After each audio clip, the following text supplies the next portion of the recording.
నూతన సంవత్సరం వరకు కాచి కాపాడుతున్న విధానం కొరకు స్తోత్రము.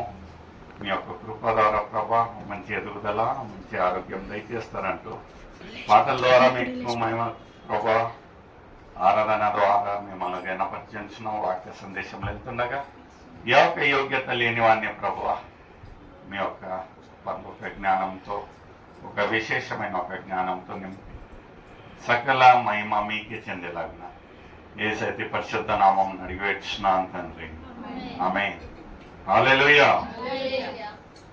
దేవునికి స్తోత్రం కలుగును గాక. ఇప్పుడు గవర్నమెంట్ ఎంతమా వయసు?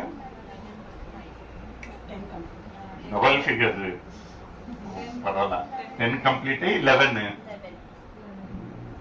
ఏం government 11 years God he's blessed you కదా. దేవునికి స్తోత్రము. అదే రీతి ఈరోజు సువర్ణదుర్గ బర్త్డే ఉంటున్నది. వయసు అడిగి కదా బాగుండదు. సో గాడైతే పర్వాలేదు. ఈరోజు వాక్య సందేశం నిజంగా చాలా సంతోషం కదా. బర్త్డేలలో మనం కలిసినప్పుడు ఎంతో సంతోషం. ఏమనిపిస్తుంది అంటే దేవుడు ఎంత ఘోరమైన పరిస్థితి ఉన్నానో ఈ రోజు మనము ఆలోచన చేసి కేరళ ఈడాడ పరిస్థితి చాలా ఘోరంగా ఉంటున్నది కదా.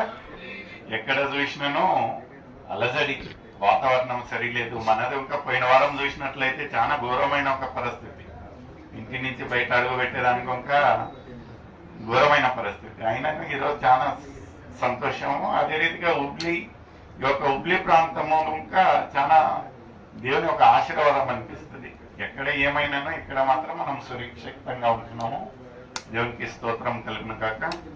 ఈరోజు గాడ్విన్ కు, సువర్ణకే కాకుండా ఇక్కడ చేరి వచ్చిన ప్రతి ఒక్కరికి ఇంకా దేవుడు మనకు ఒక నిరీక్షణ, ఒక మనల్ని ఉత్తేజించి మన ఆత్మీయ రీతిగా దేవుడు మనల్ని ఎలా బదలాపరుస్తూ ఉంటున్నాడు.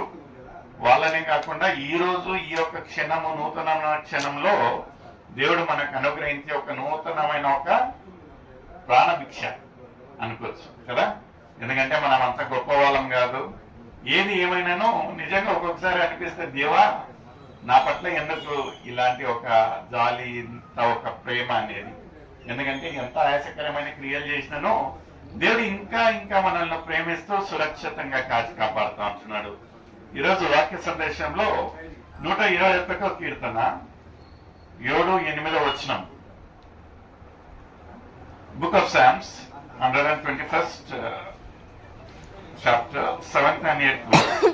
తీసిన వారు చదివి సేకరించండి.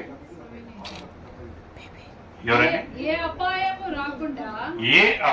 రాకుండా యెహోవా నిన్ను కాపాడును. ఆయన నీ ప్రాణమును కాపాడును. నీ యొక్క ప్రాణమును కాపాడును. ఇది మొదలుకొని నిరంతరము నీ రాకపోకలయందు యెహోవా నిన్ను కాపాడును. హల్లెలూయా. ఈరోజు ఎందుకు ఈ యొక్క అంశము, ఈ యొక్క మాట మాట్లాడాల్సి వచ్చిందంటే నిజంగా దేవుడే మనల్ని కాపాడుతూ ఉంటున్నాడు. ఎందుకంటే ఇక్కడి నుంచి బయటికి వెళ్ళిన వాళ్ళు నిన్న ఎంతో ఒక పెద్ద అపఘాతము మన సంసోన్ కొడుకు అభిది అయింటున్నది. ఘోరమైన ఒక యాక్సిడెంట్ అయింటున్నది.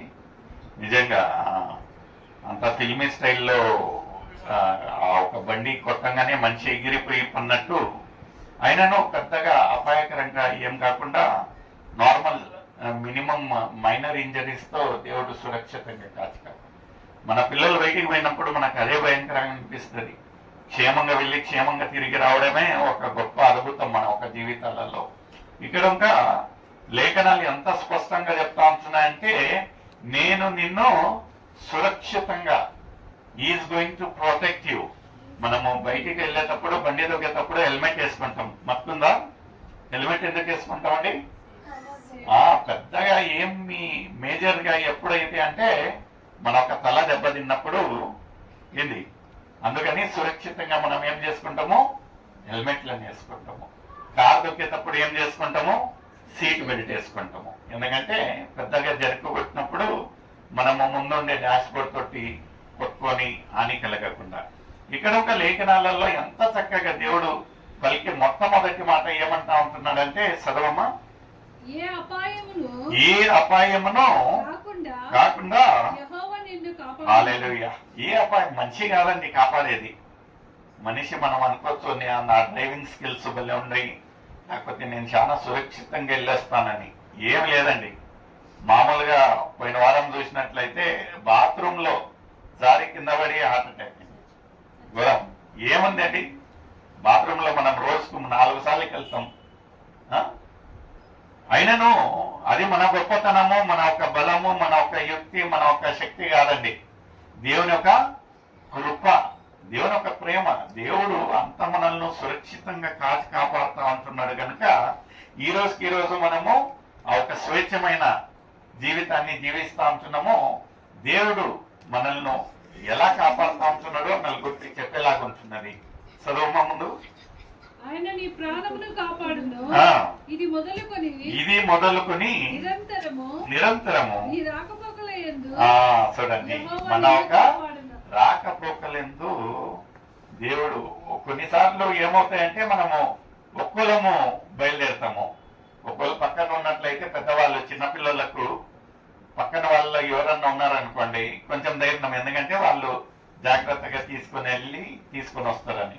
అయితే కొన్ని సందర్భాలలో ఎలా ఉంటుందంటే ఒక్కలే బయలుదేరుతారు. అయినను దేవుడు మన ఒక రాకపోకలందు దేవుడు నిత్యంగా గార్డియన్ ఏంజల్స్ అంటారు. విన్నారా మీరు? గార్డియన్ ఏంజల్స్ అంటే దేవుడు మనకు ఆ ఒక షాడో అంటారు. పోలీస్ లో చూసినట్లయితే వానికి షాడోగా ఉండంటారు. అంటే నిత్యము ప్రతి నిత్యము మనతోటి ఒకళ్ళు వెంబడి తిరుగుతా ఉంటారు. అలానే మన దేవుడు ఏం చేస్తాడంట, మన కొరకై ఇలా అరేంజ్ ఏంజల్స్ అంట. ఎక్కడికి వెళ్ళినను ఎక్కడికి వచ్చినానో మన ఒక రాకపోకలందు అంతా దేవుడు మనల్ని సురక్షితంగా కాపాడతాడు. ఇంకా ఏం కావాలి చెప్పండి? మనం భయపడాల్సిన పని లేదు. నిజంగా ప్రియమైన సోదర, ఈ యొక్క గడిచిన ఒక సంవత్సరం అంతా వీళ్ళని ఎంతగానో కాపాడాడంటే మన ఒక పెంపకము, మన ఒక ఇది కాదండి, దేవుని యొక్క కృప, దేవుని యొక్క ప్రేమ ద్వారా. అందుకనే మొదటిగా ఏంటంటే దేవుడు నిన్ను సురక్షితంగా కాపాడువాడు అనేదానికి ఒక చక్కటి ఒక ఉదాహరణగా వాక్యంగా ఉంటున్నది. రెండోదిగా 1 యోహాను 5వ అధ్యాయము 14వ వచనము. 1 John 5th chapter 14th verse. ఎవరన్నా చదివి సహకరించండి. 5:14. ఆయనను బట్టి మనకు కలిగిన ధైర్యం ఏమనగా ఆయన చిత్తానుసారంగా మనమేది అడిగినను ఆయన ఏమడిగినను అదేమన్నా కండిషన్ పెట్టాడండి? ఏం లేదు. ఏది అడిగినను ఎంత స్వేచ్ఛంగా మనం ఎప్పుడు అడుగుతాం. ఏది ఉన్నను ఒక్కొక్కసారి తల్లిదండ్రుల కనుక మౌనంత పడతామేమో, ఎందుకంటే ఈ వయసుకి ఇస్తాడో లేరో, లేకపోతే మన ఆర్థిక పరిస్థితి సరిలేదేమో, లేకపోతే ఇది అడిగే అనుకూలమైన సమయం కాదేమో అనుకుంటాం. అయితే మనము స్వేచ్ఛంగా అడిగేది ఎక్కడంటే దేవునితో.